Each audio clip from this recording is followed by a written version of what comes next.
Okay, we're going to start the series between homework and autism, and basically my goal here is to take you through assignments that he comes home with from school and how we approach those assignments and the different techniques and time that we invest to be successful, as successful as we can be on these assignments for a child with an autism spectrum disorder. Now, this is just one way. This is just how we do it. So this is not meant to be, copy this and it will work. But perhaps some inspiration can be derived, some tips and tricks and different things like that. We can all help each other out through this. But I wanted to give some real tactical examples and just sort of walk through problems and how we work through them, either with classwork or with homework, and I hope it helps.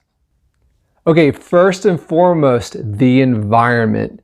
This is important for any child doing homework, but especially if they have an autism spectrum disorder, because you never know when meltdown o'clock is right around the corner, or something's going to get crumpled or ripped or thrown or not, or super patient, right? We don't know what's going to happen. But we got to be ready. And one of the ways that we help ourselves be ready is to make sure that the environment is right. So as you can see from the picture here, we have scratch sheet of paper.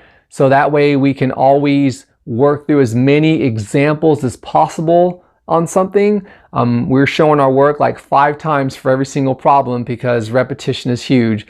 We've got 2 pencils, one for him and one for me. You don't want to share pencils with, in my experience, sharing pencil is a bad idea because the moment I take his pencil, he spaces out and starts singing a song, right? So if we both have our own pencils, I've found that we are able to be more engaged.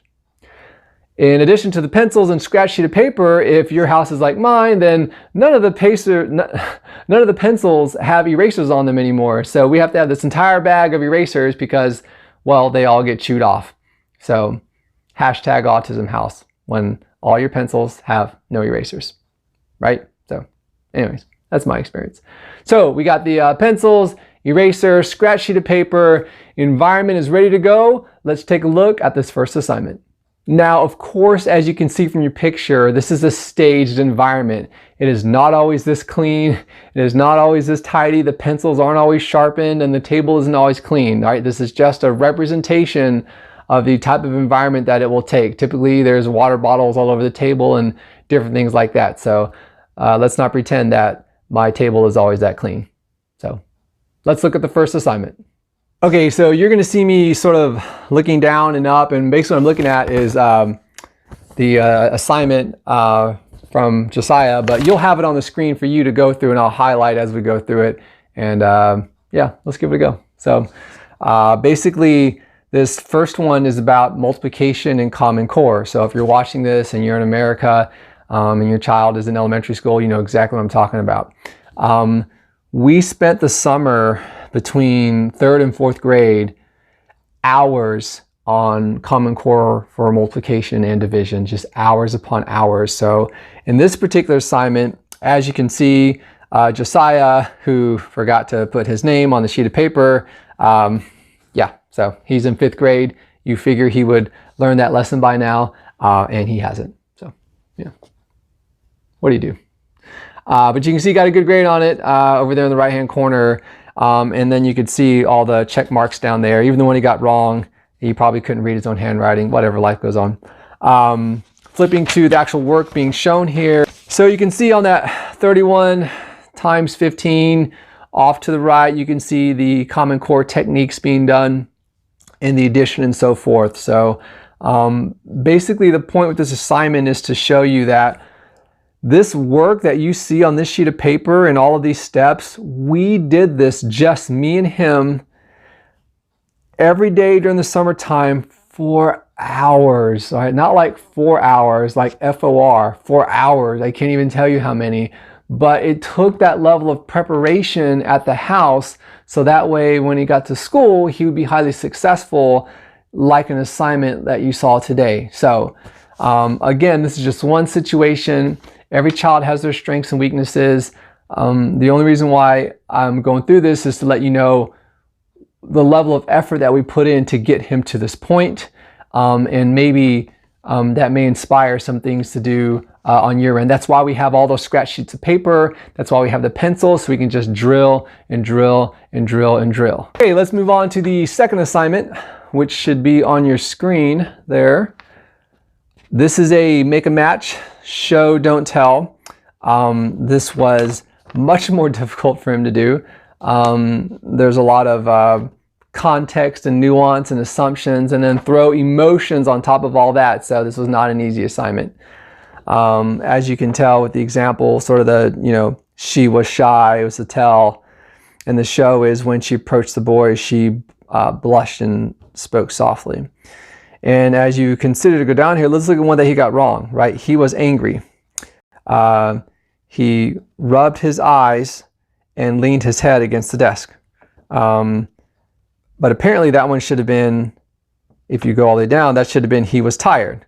Well, to Josiah, if he's rubbing his red eyes, he probably thinks right away that this child is angry.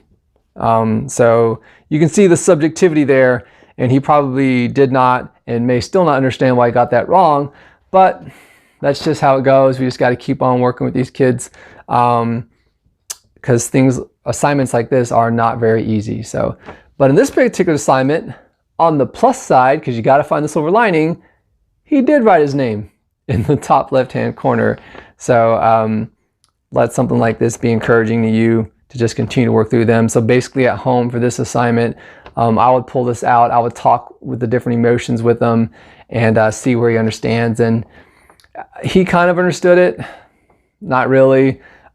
This is more of a results-driven assignment. So the only way I would really measure whether he understood the difference between the boy's red eyes and folding his arms tightly, which could also mean maybe he was tired, is just to give it to him again or something very similar and be a results-driven decision on whether he understood it or not.